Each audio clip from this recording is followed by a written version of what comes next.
Bom dia, Escola de Profetas. Bom dia. Feliz sábado. Feliz sábado. Feliz sábado, Aninha. Feliz sábado, Profetai. Feliz sábado, igreja. Feliz sábado. Um feliz sábado para você também que está em casa. Que o Senhor te abençoe muito nesse dia maravilhoso. E se essa é a sua primeira vez, seja muito bem-vindo à nossa casa. Amém. E hoje é um dia muito especial, né? O Senhor nos promete nesse dia de hoje cura, né? Cura para o pecado, cura para todos os problemas que não foram resolvidos e que você hoje possa se achegar ao Senhor nesse dia tão especial e saber que o Senhor está te esperando para encontrar. E o Senhor está nos louvores, o Senhor está nas orações e no estudo de hoje também. E para começar melhor esse dia, nós vamos fazer uma oração agora.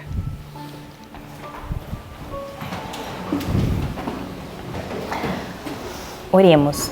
Querido Pai amado, nós louvamos o Senhor por esse dia tão especial, Pai, e nós já sentimos a presença do Senhor. Nós pedimos que o Senhor receba os nossos louvores, Pai, como um aroma suave, e que ao estudarmos a palavra do Senhor, realmente nós possamos encontrar o Senhor, tenhamos vida, Pai, restauração e perdão dos nossos pecados também. Que o Senhor esteja com as pessoas que têm acompanhado esse canal aqui, Pai, e que realmente aquilo que elas estão procurando e buscando, elas possam encontrar, e eu sei que o Senhor tem, porque o Senhor é uma fonte, Pai, que nunca se esgota, e todas as coisas que nós necessitamos, o Senhor tem, Pai. Obrigado por tudo que o Senhor tem feito, por tudo ainda que o Senhor vai fazer em nossas vidas. Em nome de Jesus Cristo. Amém. E agora, Ana, nós vamos louvar o Senhor. E nós vamos louvar o Senhor com o hino de 167. Tão triste eu andava, né? E andávamos porque nós encontramos o Senhor.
Aleluia, pois nós somos de Jesus. Amém.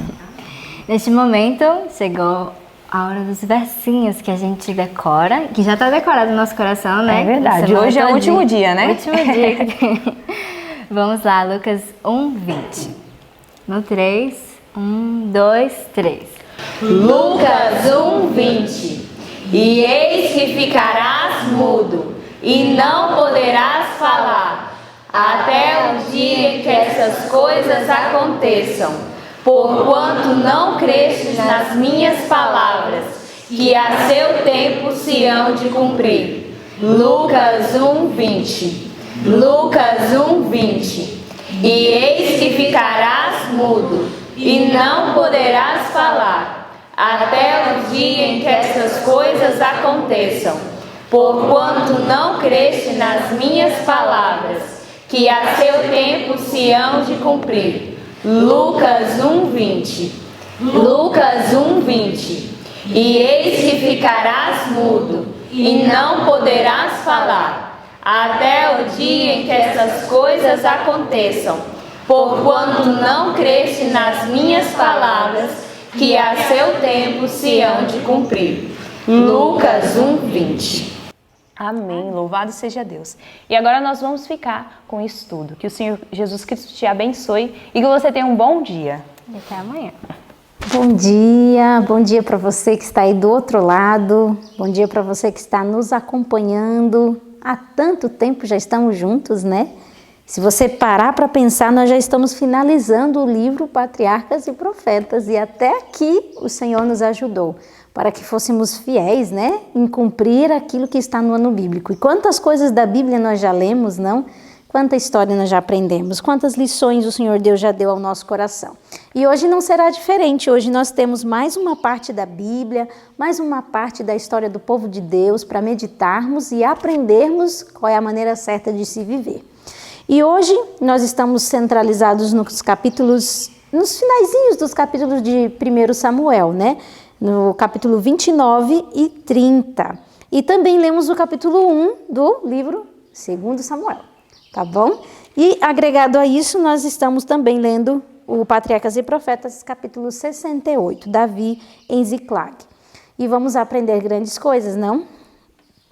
Veja só, eu gostaria de lembrar a vocês que nessa fuga de Davi, fugindo de Saul, Davi teve alguns momentos de alto e baixo. Ele viveu uma experiência muito grande ao lado do Senhor, de dependência e confiança no Senhor, mas houve alguns momentos que Davi fraquejou nessa confiança. E o capítulo de hoje vai falar exatamente disso, dessa falta de confiança no Senhor. O que Davi fez? Davi estava fugindo de Saul e por medo ele se escondeu na terra dos filisteus. Imagina só você se esconder na terra do seu pior inimigo. Mas naquele momento parecia bem para a cabeça de Davi que o seu pior inimigo seria, na realidade, o seu melhor amigo agora. E então ele se escondeu na terra de Ziclag, lá no meio dos filisteus. E o nosso estudo de hoje começa dizendo que essa atitude de Davi foi uma atitude que levou ele para uma situação muito difícil. Você já conhece aquele verso da Bíblia que diz assim: há caminhos para o homem que parecem ser direitos, não? Mas no final, são caminhos de morte. Para a cabeça de Davi, parecia o melhor caminho no momento. Para fugir da morte pelas mãos de Saul, parecia que a terra dos filisteus era o melhor abrigo. Mas esse caminho levou para um caminho de morte. Do que nós estamos falando? O capítulo 29 de 1 Samuel começa dizendo que os filisteus, por instigação demoníaca, decidiram lutar contra o povo de Israel.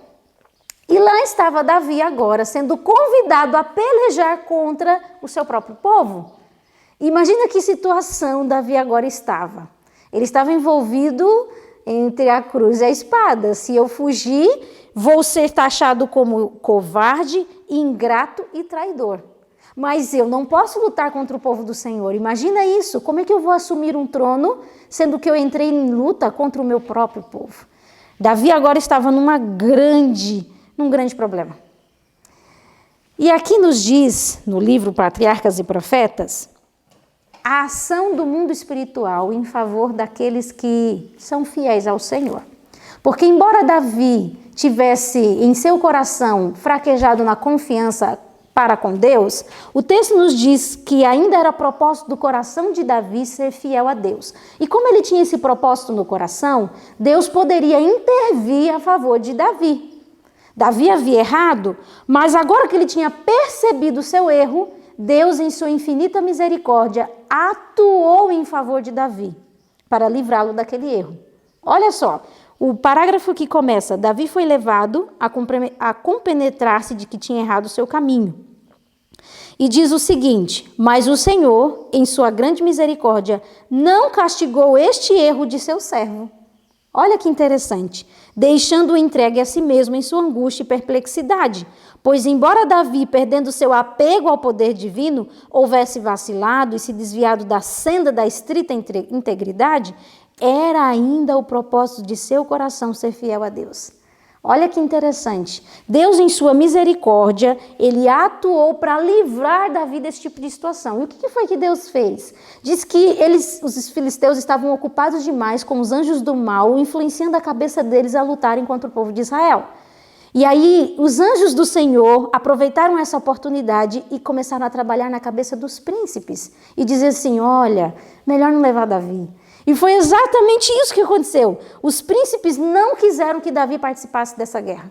Dizia: não, vai que ele vira a cabeça e ele queira se virar contra a gente, pelejar contra a gente. Não, não vamos levar ele não, de jeito nenhum. E aí Deus conseguiu atuar em favor de Davi para que Davi não tivesse que cometer esse erro contra o povo do Senhor. Mas olha só que interessante. Quando Davi escuta isso da boca de Aquis, que era o rei de onde ele estava, ele fez algo muito terrível. Olha só o que foi que Davi respondeu aqui em 1 Samuel capítulo 29, versinhos 8. Eu vou ler aqui para você, tá? Então disse Davi a Aquis: por quê? Que fiz? Ou que achastes no teu servo desde o dia que esteve diante de ti até o dia de hoje, para que não vá e peleja contra os inimigos do rei, do meu senhor? Olha só a dissimulação de Davi. Davi estava sendo livrado de um problema e estava se enfiando em outro. Por quê? Muitas vezes a gente comete erros e às vezes a gente tende a amenizar os nossos erros, né? Dizendo que não é bem assim, que exagero. E a gente às vezes tenta consertar o nosso erro. Mas Deus enxerga o nosso erro como ele é. Porque Davi estava dissimulando. E o texto aqui no Patriarcas e Profetas diz que Deus enxergava aquilo como um engano. Davi estava se envolvendo em uma atitude muito errada. Ele estava se envolvendo com engano ao dissimular. Mas eu queria tanto ir na guerra com o Senhor. Não, por favor. E aí, olha a resposta de Aquis. Aquis disse assim: eu sei que você é como um anjo para mim. Que terrível, que vergonha, Davi ouvir isso de um ímpio, que vergonhoso, e na realidade ele só estava enganando Aquis. Isso nos ensina grandes lições, né? Devemos fugir de atitudes assim e comportamentos assim, porque o céu nunca nos aprovará nisso. Qual é o resultado disso então, Joana? Já que Deus poupou Davi desse erro, porque veja só, Deus falou assim: eu vou tirar você dessa situação, meu filho, você se enfiou nisso e eu vou tirar você daí. Mas olha só, Deus ele tem solução para o pecado. Mas e as consequências? Como é que ficam? Davi recebeu as consequências do erro dele. Quais foram as consequências? Veja só, diz que quando ele volta da guerra, na realidade ele não foi para a guerra, né? Quando ele é dispensado por Aquis e ele volta para Ziclague, quando ele chega lá, ele toma um susto. Porque o que tinha acontecido? Capítulo 30, verso 1. Olha só o que diz aí, ó. Quando ele chega lá, olha só o que o verso 1 nos diz. Sucedeu, pois, que chegando Davi e os seus homens ao terceiro dia a Ziclague, já os amalequitas tinham invadido o sul e Ziclague, e tinham ferido a Ziclague e a tinham queimado a fogo. Olha isso, quando ele chegou em Ziclague, cadê o povo? Cadê suas mulheres? Cadê os filhos? Cadê as mulheres dos outros soldados? Imagina isso. E tudo tinha sido tocado fogo. Olha a angústia. Aqui diz, no Patriarcas e Profetas, que com isto foi Davi de novo castigado pela sua falta de fé. Você está entendendo? Deus o livrou daquela situação, mas as consequências do seu erro cobraram um preço. E que preço? A vida das pessoas que ele mais amava.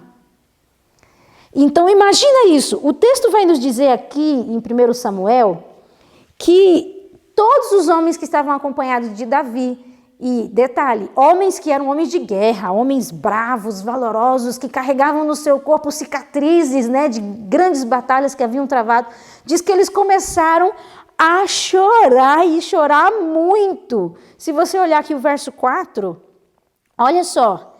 Então Davi e o povo que se achava com ele alçaram a sua voz e choraram até que neles não houvesse mais forças para chorar. Olha a situação, que desgraça. Imagina Davi olhar ali a situação e dizer, foi por culpa minha, o que eu vim me meter no meio dos filisteus? O que eu vim fazer aqui? E aí todo mundo lá chorando, os soldados tudo chorando, o homem tudo barbado chorando, a ponto deles quererem apedrejar Davi.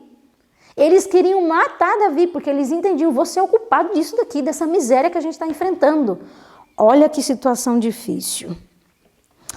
Pensa só, Davi estava passando por uma grande dificuldade e os seus amigos, os seus companheiros, por sua impaciência e descontentamento e o seu próprio sofrimento, estavam tornando o fardo de Davi duplamente pesado.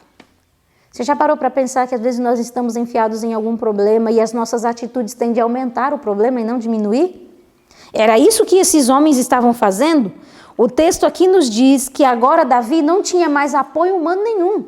Ele não tinha os filisteus, ele não tinha o povo dele, ele não tinha os seus próprios amigos que estavam fugindo com ele, ele não tinha mais família. Quem que ele tinha? Ele só tinha o Senhor. E nesse momento de grande sofrimento, o que Davi fez? Davi buscou o Senhor e questionou, Senhor, eu vou atrás desse povo dos amalequitas, eu vou encontrar ainda essa família, minha família, e Deus disse, vai que eu vou devolver tudo a você. Olha como Deus é misericordioso, Deus é gracioso demais. Por que eu estou dizendo isso? Porque quando Davi invadiu a terra dos amalequitas, Davi matou todo o povo que tinha lá. Matou todo mundo, não deixou um. Destruiu tudo. E ele foi por ordem de Deus. Deus pedia para que ele fizesse essas guerras contra os inimigos do Senhor. Só que quando os amalequitas foram contra a terra de Ziclag, uma coisa muito interessante aconteceu. Eles não mataram ninguém. Não mataram uma só pessoa. Eles pouparam todas as pessoas com o objetivo de causar mais honra a eles. Isso era o que tinha na cabeça dos amalequitas. Mas na cabeça de Deus, na realidade, foi o freio do Senhor. Eles não mataram porque o Senhor não permitiu. O Senhor Deus colocou um freio, porque Deus devolveria aquela família a Davi. E olha só o que está escrito aqui no parágrafo que começa. Todos os poderes terrestres. Olha que interessante você pensar nisso. Eu quero que você pense no Deus que você serve. Às vezes a gente se enfia em algumas situações ou passa por alguns problemas que a gente pensa assim, pronto, agora eu estou abandonado a esse tipo de situação. Na realidade, Deus nunca sai do trono e Ele nunca perde o controle de uma situação.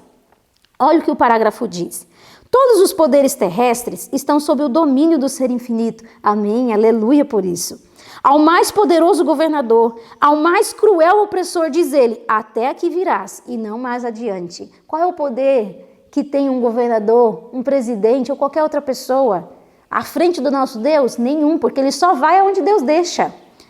O poder de Deus é constantemente exercido para contrariar as forças do mal. Ele está sempre em ação entre os homens, não para os destruir, mas para corrigi-los e preservá-los. Olha que legal isso.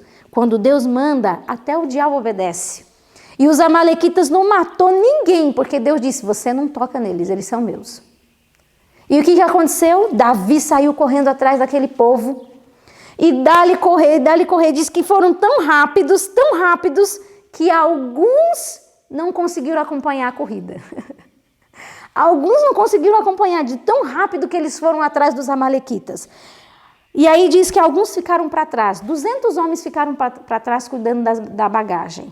E 400 homens continuaram na corrida. No meio do caminho, eles encontraram um servo dos amalequitas lá abandonado, porque tinha ficado doente e já não servia mais para nada. Então, o que o amalequita fez? Deixou ele para trás.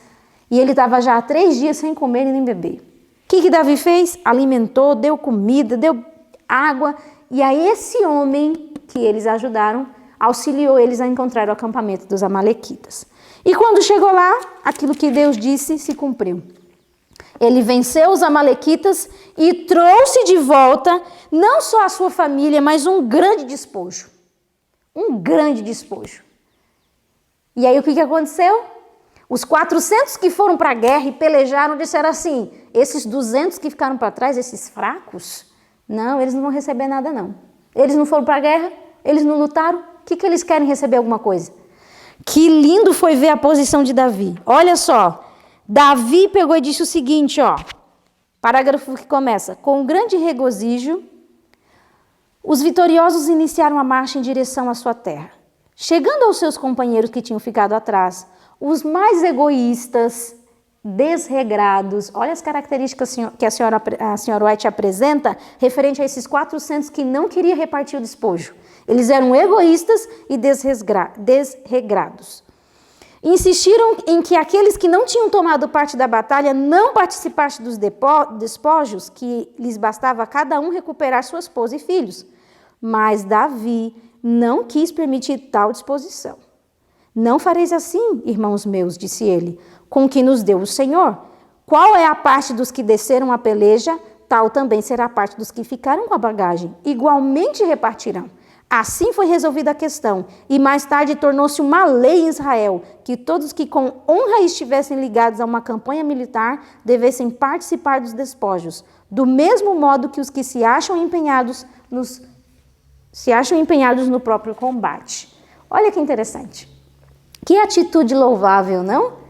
Davi foi justo. Davi foi justo, porque os 600 estavam envolvidos nessa campanha militar, embora que alguns estavam em funções diferentes. Alguns ficaram cuidando da bagagem porque não conseguiram ir adiante. E outros, que tinham maior capacidade, estavam lá, em luta, guerreando à frente da batalha. Mas ambos estavam dentro da obra do Senhor e ambos deveriam receber sua recompensa. Que lindo isso, não? E é assim que é o reino de Deus. O reino de Deus dá a cada um segundo aquilo que praticou. Então Deus ele é justo ao tratar com cada um de nós. E agora nós vamos partindo para o fim do nosso estudo de hoje. E nós vemos agora que Davi volta para Ziclag com um grande despojo, com toda a sua família, agora todo mundo estava feliz, eles começaram a reconstruir suas casas que tinham sido queimadas e estavam angustiosos esperando o resultado da batalha. Porque enquanto tudo isso acontecia, os filisteus estavam batalhando contra o povo de Israel.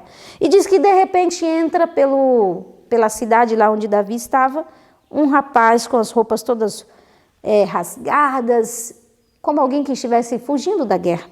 E aí ele pergunta, questiona, e aí, quais são as notícias que você tem para mim? Isso está lá no capítulo 1 do segundo livro de Samuel. Quais são as notícias? Era um amalequita que tinha fugido da guerra.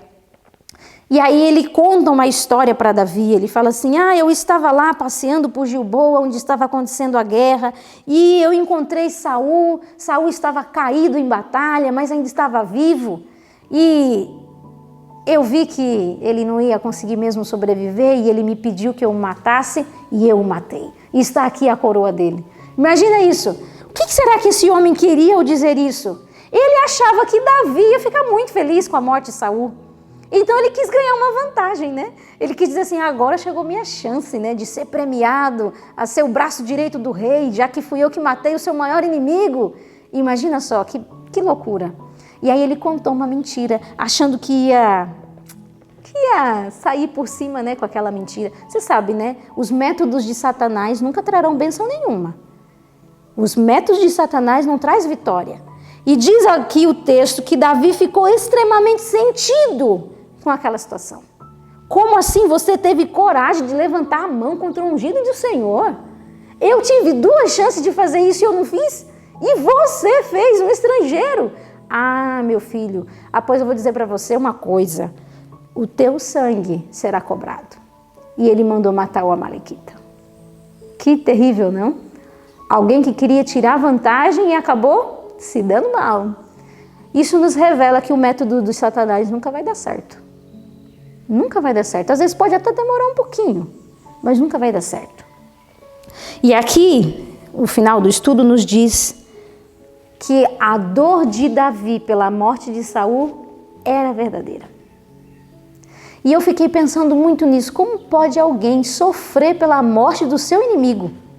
porque Saul era o inimigo de Davi, mas ele verdadeiramente sofria porque Saul tinha morrido. Que natureza nobre, que coração convertido, alguém que realmente tinha Deus dentro de si. Ele não tinha triunfalismo nenhum pela derrota de Saul. Nenhum. E para pensar, diz que todos começaram a chorar porque Saul, Jonatas, fazia parte do povo de Israel.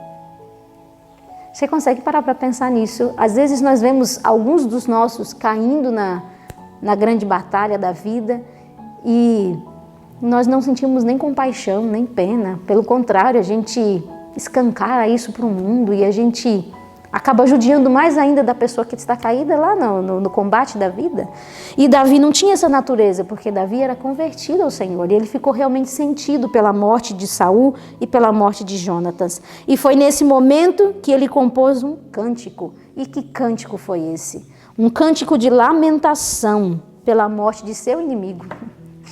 Que coisa, não? Nós temos grandes coisas para aprender do Senhor. E o estudo de hoje nos revela isso. Precisamos de um novo coração. Precisamos ser transformados pelo Senhor para termos as atitudes corretas, atitudes que honram o céu. E lembrando bem, o Senhor Deus, Ele tem misericórdia de nós, mas as consequências daquilo que decidimos, elas nos cobram, às vezes, um alto preço. Que o Senhor Deus te ajude e te abençoe no dia de hoje e que o seu coração seja cheio da presença do Senhor. Quero convidar vocês, então, a nos ajoelharmos e orarmos a Deus.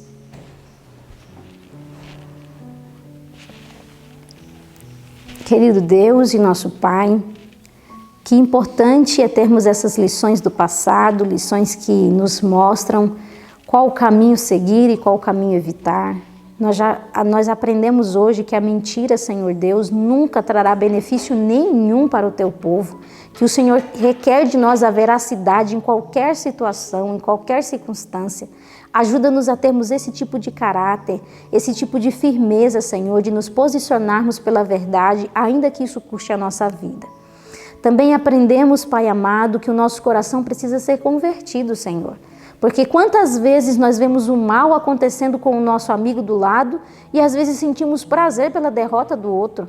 Tenha misericórdia de nós, Senhor, e nos dê um coração nobre, um coração convertido, a ponto de olhar para a derrota do nosso inimigo e sentirmos compaixão, Senhor, e não sentirmos aquela sensação de vitória. Ajuda-nos, ó Pai, a termos os sentimentos corretos e a termos, Senhor Deus, o Teu caráter, o Teu coração. Nos colocamos em Tua presença, pedindo a Tua bênção, em nome de Jesus. Amém. Então, que Deus te abençoe, foi muito bom estudar com você e até amanhã.